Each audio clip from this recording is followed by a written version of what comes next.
But I was out there for, I don't know, 15 minutes or so. And I remember opening my eyes and seeing this bright yellow orange ball of energy.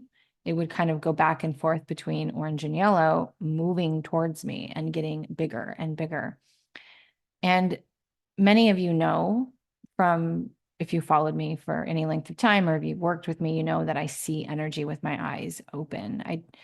I can see with my third eye as well, but I see apparitions, I see codes coming down from the sky all of the time. I see colors. I see things, like I see with my eyes open more than I do through my third eye. But I've never had an experience where I just had a ball of energy while I'm standing outside coming at me. And so I remember rubbing my eyes a couple of times, like, Hello, my loves. This is Johanna Burkhardt. I am a multidimensional channel, teacher, healer, and author. And I am obsessed with all things metaphysical, esoteric, galactic, and of course, the healing journey. And I'm here to share my stories, my wisdom, and my teachings about being human in the illusion that we call reality. Welcome to Cosmic Blonde. hello, my loves. We are continuing on with a series of metaphysical experiences that I have had in dream state, meditative state, everyday life, plant medicine. I'm not sure how many of these we're going to do, but I've been kind of going through my journals looking for particular experiences that are been very memorable to me and very impactful to me, because that's the point. If you have a truly mystical, metaphysical experience with beings, with energy, it's not something you're likely to forget. It's going to be very impactful on you. You might not remember every single detail, hence why I generally will reference my journal, because I've done a pretty decent job over the years of documenting these experiences.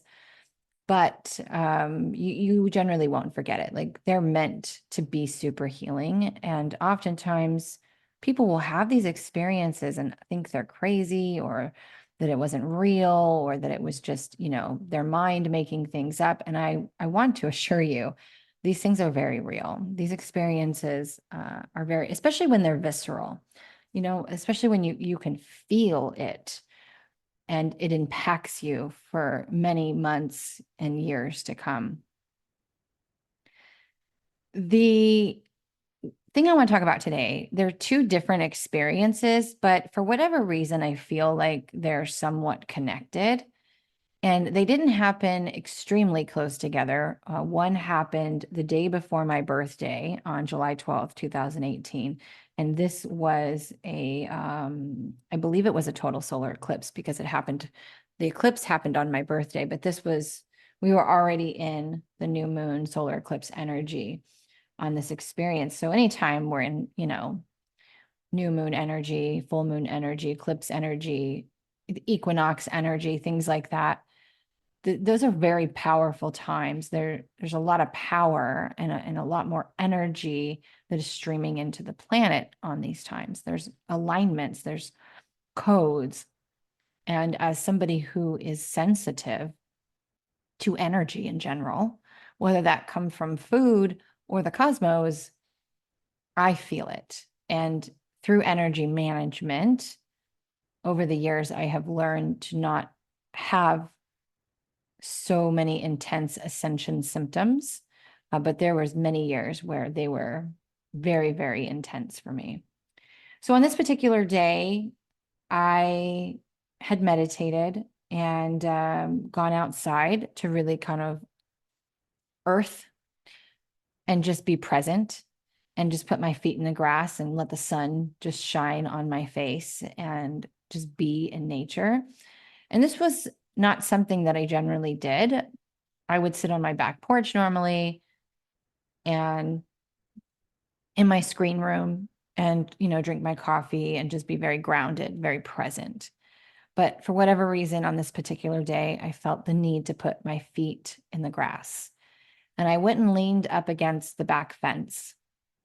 And I remember just closing my eyes and just really rooting down. Like I can almost take myself back there in this moment, like really rooting myself down, really becoming one with the earth and just feeling super stable, super secure, and just with my eyes shut and just allowing the sun to, be soaked into my skin. And it wasn't as if the sun was penetrating my eyes. I think the sun at the time was more directly above than it was where it would be beating on my eyes. And that's going to be important for this story, so you understand the placement of the sun. But I was out there for, I don't know, 15 minutes or so. And I remember opening my eyes and seeing this bright yellow orange ball of energy. It would kind of go back and forth between orange and yellow, moving towards me and getting bigger and bigger. And many of you know, from if you followed me for any length of time or if you've worked with me, you know that I see energy with my eyes open. I can see with my third eye as well, but I see apparitions, I see codes coming down from the sky all of the time. I see colors. I see things, like I see with my eyes open more than I do through my third eye.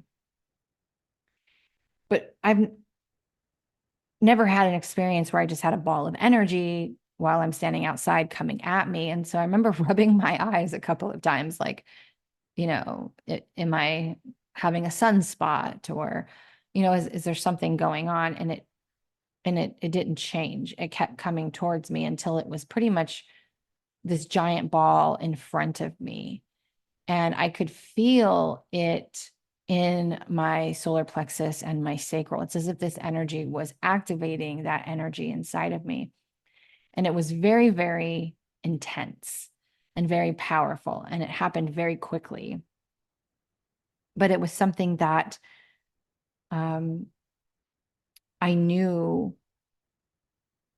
was not, like, it wasn't something I was making up, right? And I started to hear Pachimama, which is Gaia Sophia, right? It's Earth. And just feeling this intense energy. And so I felt really guided to go and meditate. Once again, this energy, like I could feel it now in my body, and I really just wanted to go sit and meditate. And so I did. And I had my big sumo chair, this gigantic beanbag chair, essentially, that, like, I just kind of sit in the middle of it.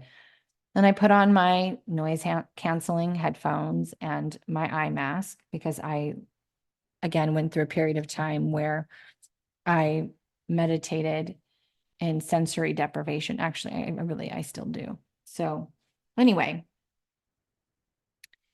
I remember it took me a little bit of time to get deep. Normally I can drop down deep into a trance-induced state very quickly.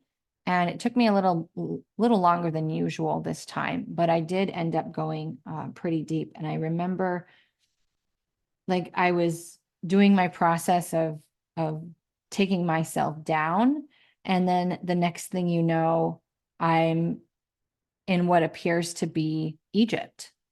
And it was very deserty like. And I remember it as if, like, I'm going to just appeared there. Like I was doing my process of working myself down. And then next thing you know, I'm in the desert. And this woman started walking towards me. And she said that it was time for me to be anointed. I didn't know what that meant at the time. I would later find out that it is a high priestess ceremony, a ceremony for, like, being anointed into the high priestess. And I do know that I have had or am currently having multiple lifetimes in Egypt, connection with Horus, connection with Ra, connection with Isis.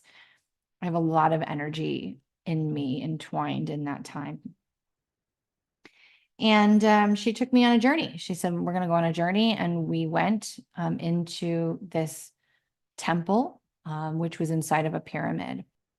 I remember going into this temple, and I could hear drums. And there was fire sconces on the wall everywhere. And there was other women there I don't remember, nor did I write down how they were dressed,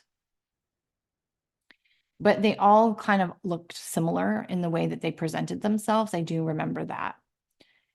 And one of them walked up and handed me what looked like a giant gold nugget. Like it wasn't a small thing that I could just put in one hand.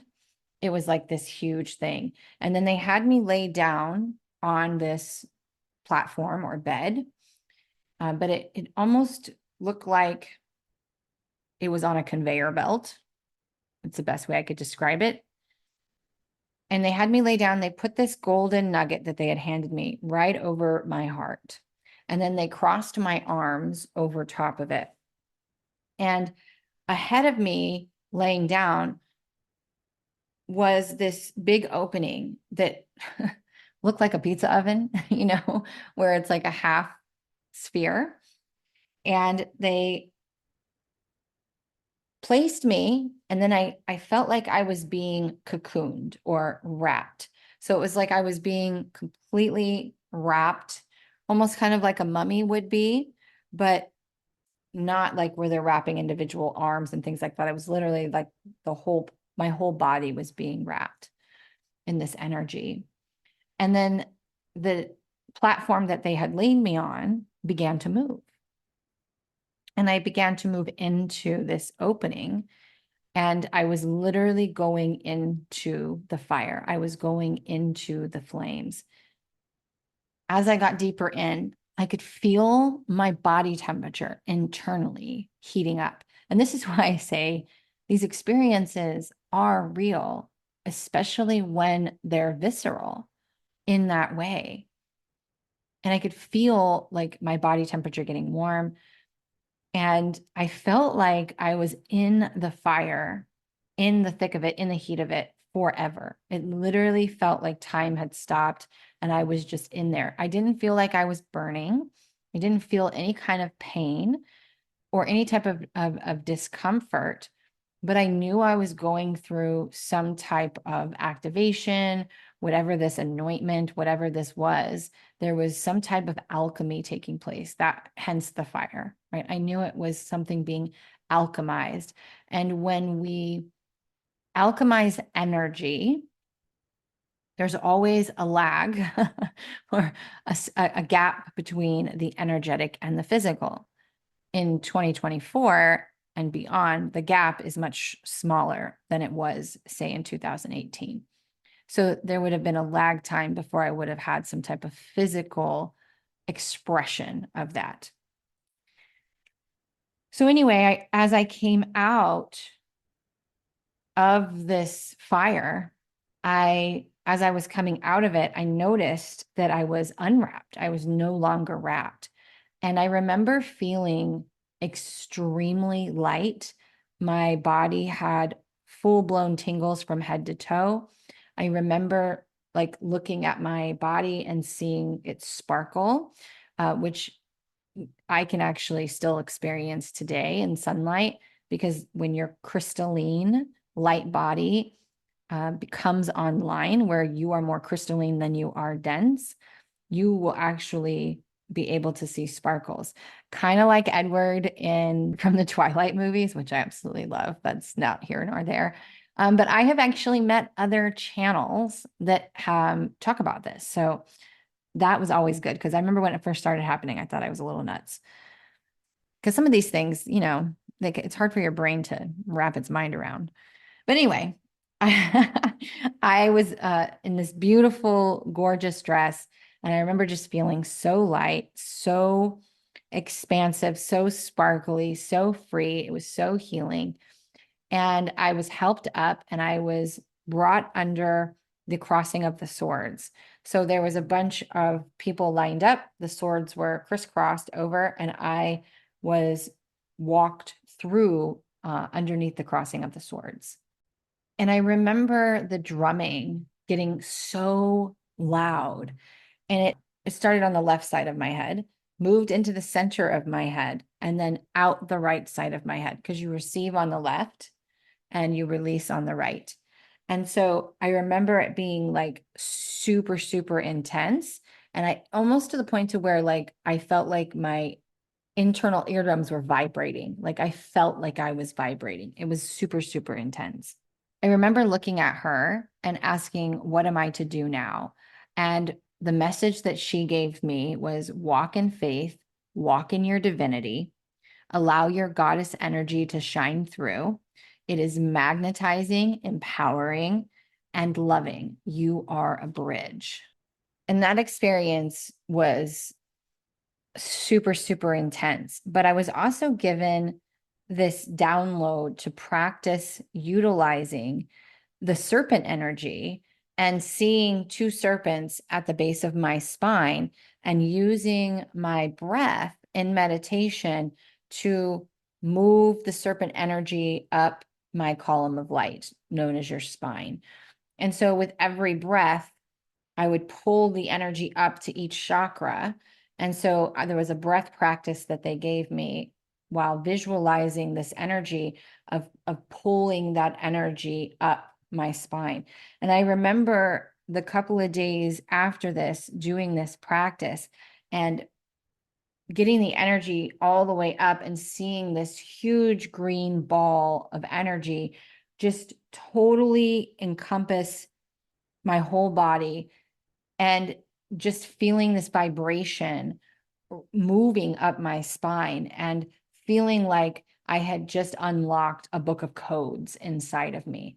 And I remember I did this practice for quite some time. It was very cosmic, it was very orgasmic, it was very intense, but it was literally like this continued practice of cleansing and really becoming a clearer channel, right? Because I went through this process of alchemy with what I know to be now was Lady Isis that came to me that day, who was standing before me that day was Isis in Egypt, and being anointed into the high priestesshood, and then being given this practice to teach me how to continuously cleanse and clear my channel.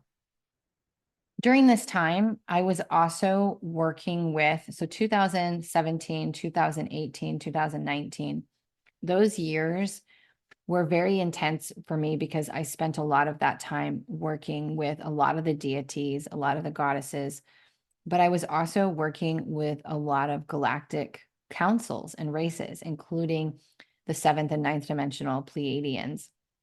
Those were probably my primary, but the Arcturians were there, the Bodhitarians were there, the Celestials. There was a whole slew of different extra dimensional and interdimensional races that would, slowly over time, where I was being introduced to in meditative experiences, where they would come in, I would be seen, I would be shown what they look like. Sometimes I would just hear who they are. And again, this is why I love my spiritual development so much, because I learned and developed on my own a way to really get clear and understand who I'm working with.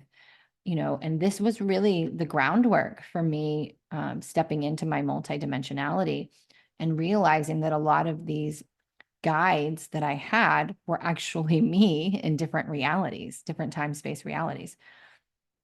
And so these processes that I'm sharing with you and talking about are me helping me a lot of the time. And there's always been guides that come through that are not me, that are there to be a temporary assistance, but a lot of my primary guides, whether that be a galactic or a regular guide, those are versions of me, just as your main guides are versions of you in other time-space realities. And again, not all of them, but the majority, your main ones will be. So I'm going to move forward to September 2018. So remember I told you that whenever there's an energetic alchemy that takes place, there is a gap between the energetic and the physical. And the same goes with manifesting. So when you first begin to hold a higher frequency and maintain that higher frequency, a lot of people give up because they say, oh, I've been feeling this way, and yet the physical hasn't shown up. Because we always say, whatever it is that you're desiring, whatever it is that you're wanting, it's going to provide you with a feeling. And that's truly what you're looking for. You're not really looking for the person, place, or thing. You're looking for the feeling that that person, place, or thing will give you. But that feeling lives within you.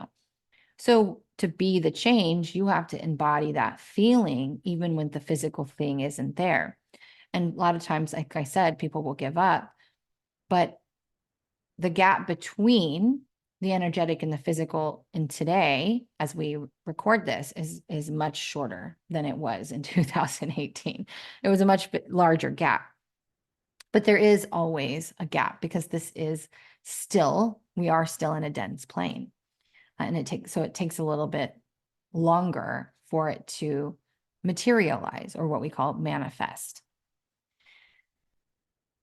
So that's important because I told you that experience was around my birthday in July. Well, the end of September in North Carolina in 2018, we had Hurricane Florence. Hurricane Florence was set to make landfall in my neighborhood, or my neck of the woods, at a Category 5. Hurricanes are something that we were used to having, being on the coast of North Carolina, and we had quite a few hurricanes since I had moved there. And I knew that if it was a Category 2 or under, we stayed. If it was a Category 3 or over, we left. And being that it was projected to come in as a 5, we left. And so I'm going to tell this story just because it's a cool story. I ended up gridding the property with rose quartz. So my husband at the time and I walked around, and every couple of feet we dug a hole, and I put rose quartz in that hole, and we sealed it.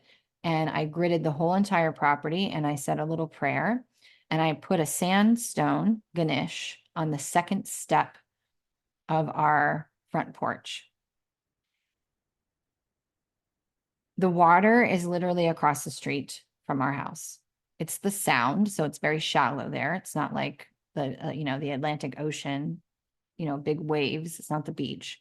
It was Sound, but regardless, the water was there. And so our home was already, 5, 6 feet, maybe more above off the ground for insurance purposes. And a lot of houses in that area are up higher. Not all of them, but most of them. So we left. We actually went to Charlotte, which is about an 8-hour drive inland. And we were there for about a week. Well, the eye of the storm rebirthed a couple of times, one right before it landed. So technically, it landed as a 1, but it had the strength of a 5, and it stalled on the water right off the coast. That is not good.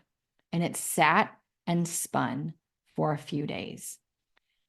A lot of the homes in our area were completely devastated, including my ex-in-laws, whose home had to be stripped down to the studs. Some people, their houses were not salvageable at all. A lot of the bridges and pathways to get in were blocked. It took us quite a while to get home after the storm finally moved through and passed. And you could see how far the sea level came up. Our garage had flooded from ocean water. So the ocean water came up probably about 3 feet, and that would have covered the second step that the Ganesh was on. With any of these storms always comes tornadoes. We've had 2 tornadoes go over that house. And the only damage we had, other than the garage flooding, I did lose a lot of very important things I should have placed higher off the ground. That was completely my fault. We lost a lot of stuff that was in the garage. We had some wind-driven rain that went into our kitchen. And so we did have some damage in our kitchen.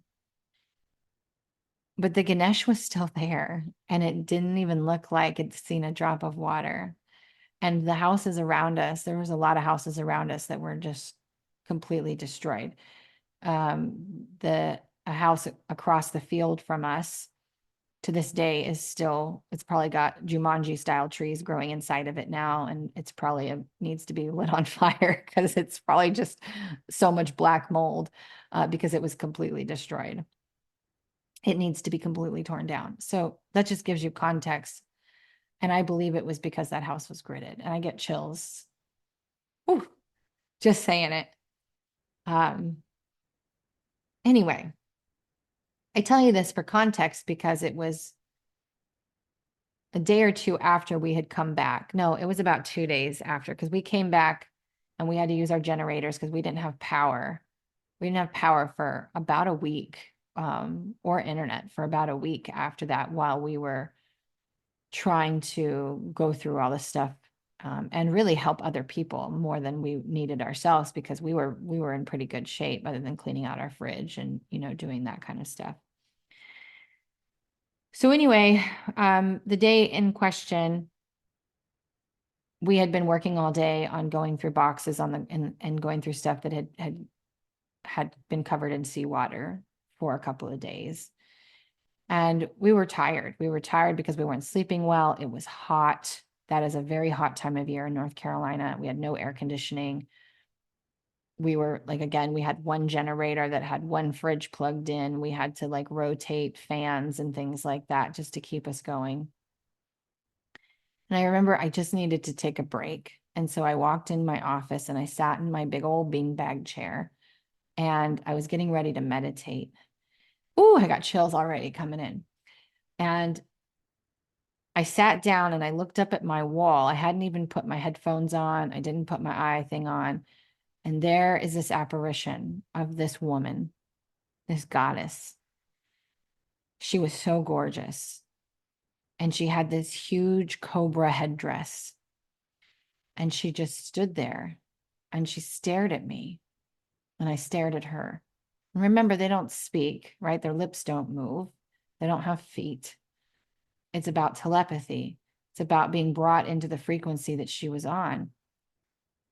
And I remembered that moment. I felt like that moment lasted for 10 minutes. I blinked. Everything. She didn't go anywhere. She was right there. I was just staring at her. And she was so real. Sometimes I can see apparitions where they look like humans. If they would have had feet, I would have thought they were human, right? But that's the giveaway. They don't have feet.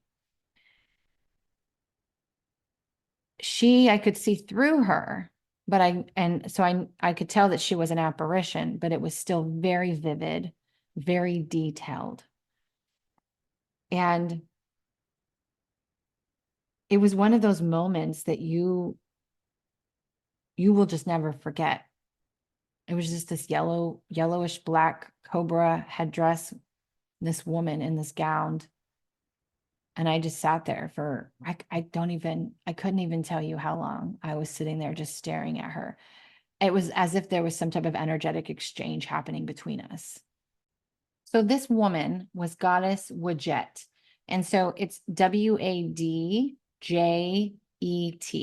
And she's also known as the Green One. Now, this is important because remember, in July, when I told you after I had that anointment with Lady Isis, that I saw this green energy take over me as I was working with the cobras at the base of my spine.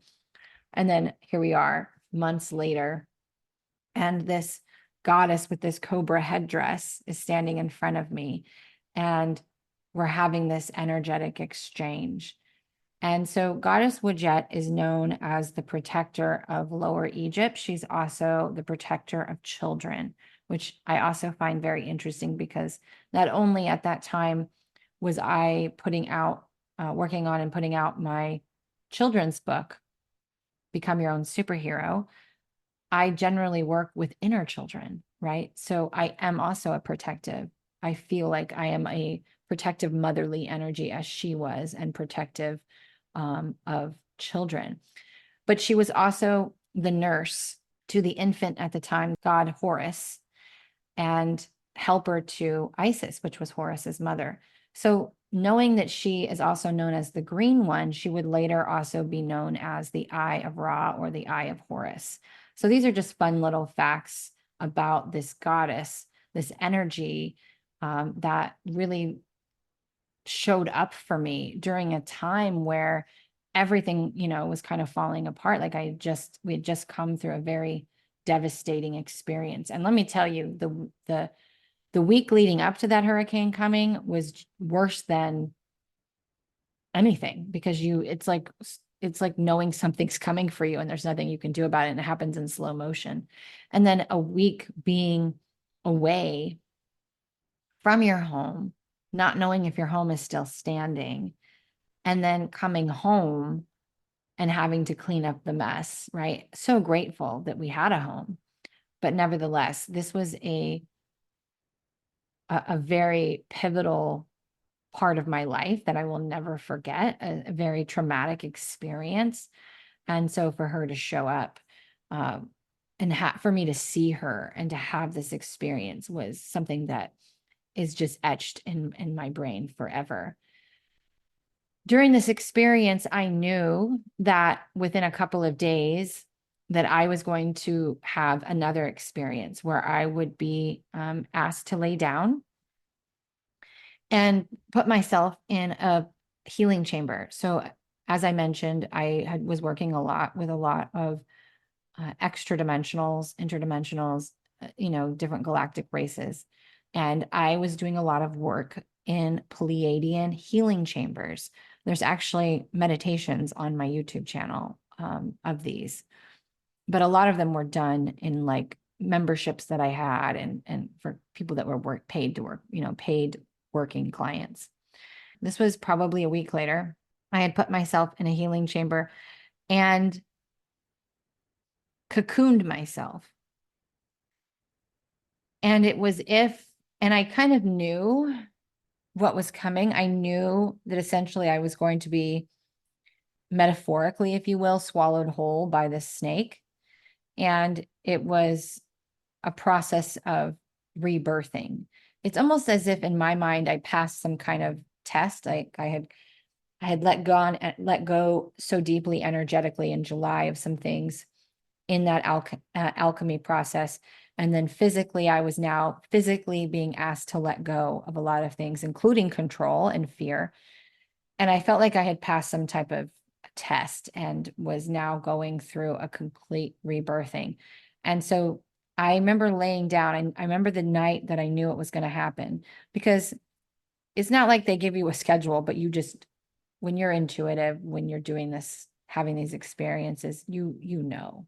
And so I knew the night that it was going to happen. I remember knowing that I couldn't use a pillow.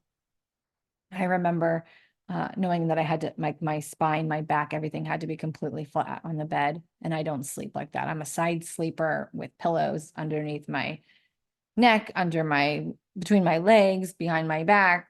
That's how I sleep. And I had to lay on my back. And I remember this energy beginning to come up from the bottom of my feet, and I felt like I was being swallowed whole. And it was a really weird feeling. I knew I was safe. I knew I was fine. But by the time it hit about my sacral area, about my belly button, that's the last thing I remember. I remember just going black, like everything was black. And I don't remember anything from that experience at all after that, but I remember waking up and just feeling like a totally different person. And I knew, and I didn't even wake up in the middle of the night that night. After my awakening, I was not a good sleeper. Spirit was always waking me up, or I was having intense dreams, or I'd be waking up in the middle of the night to write things down from downloads. So I never really got good sleep. And that night it was solid. Like I was so deep. I was in such a deep healing process. And I can tell you, this was the end of September 2018. 2019 was a really rough year for me, and was the transition point, because in 2020 I walked away from everything. So it was all leading up, right? It's fun in a way to kind of go back in time and talk about these experiences. They bring these experiences very much back into my energy. And hindsight is always 2020, right? If not clearer. And so me being in the energy that I am today, holding the lens of perception that I currently do, that's just much, much cleaner than it was back then. I can see the chain of events. I can see the things because, oftentimes we're going through something or we have an experience and we don't know what the hell it means. During the time of this happening, it was just an experience, it was just an experience. I had no idea what it was leading to. And so going back and sharing these experiences with you guys, I can see the chain of events. I can see how one thing led to the other and that led to another. And, here we are today. I just thought this was one of the cooler experiences that I have had. And I really felt guided to share. And so if you feel called to connect with Goddess Wadjet, again, anytime that you hear me talk about somebody, you can, look her up, get a visual of what she looks like, sit and meditate, tap into her energy, and really practice connecting with certain people and feeling, especially if you hear this and you feel called to it. It's something that you resonate with. You feel a resonance to that time, that reality, those types of things happening. And so that might be your invitation to sit and meditate and connect with one of these deities or goddesses and have your own experience. And these experiences that I'm sharing and have shared, none of these were intentional. They were things that showed up very abruptly, or I felt very called to just sit down and then they happened. So none of these were things that I was like, oh, I'm going to have this experience now. No, these things were very much happenstance. And I think sometimes those are the cooler experiences to have anyway, because there's no expectation. And for me, that's really important. I've shared plenty of times that expectations has been a life lesson for me. But it does not mean that you can't take that time to connect with that energy as well and get to know it, because maybe your experience is coming. So anyway, I will see you guys in the next episode. Hey, thanks for listening. This episode was brought to you by JohannaBurkhardt.com, where it's time to defy the limits of your mind and step into your multidimensional mastery. Don't forget to subscribe so that you never miss an episode. See you next time.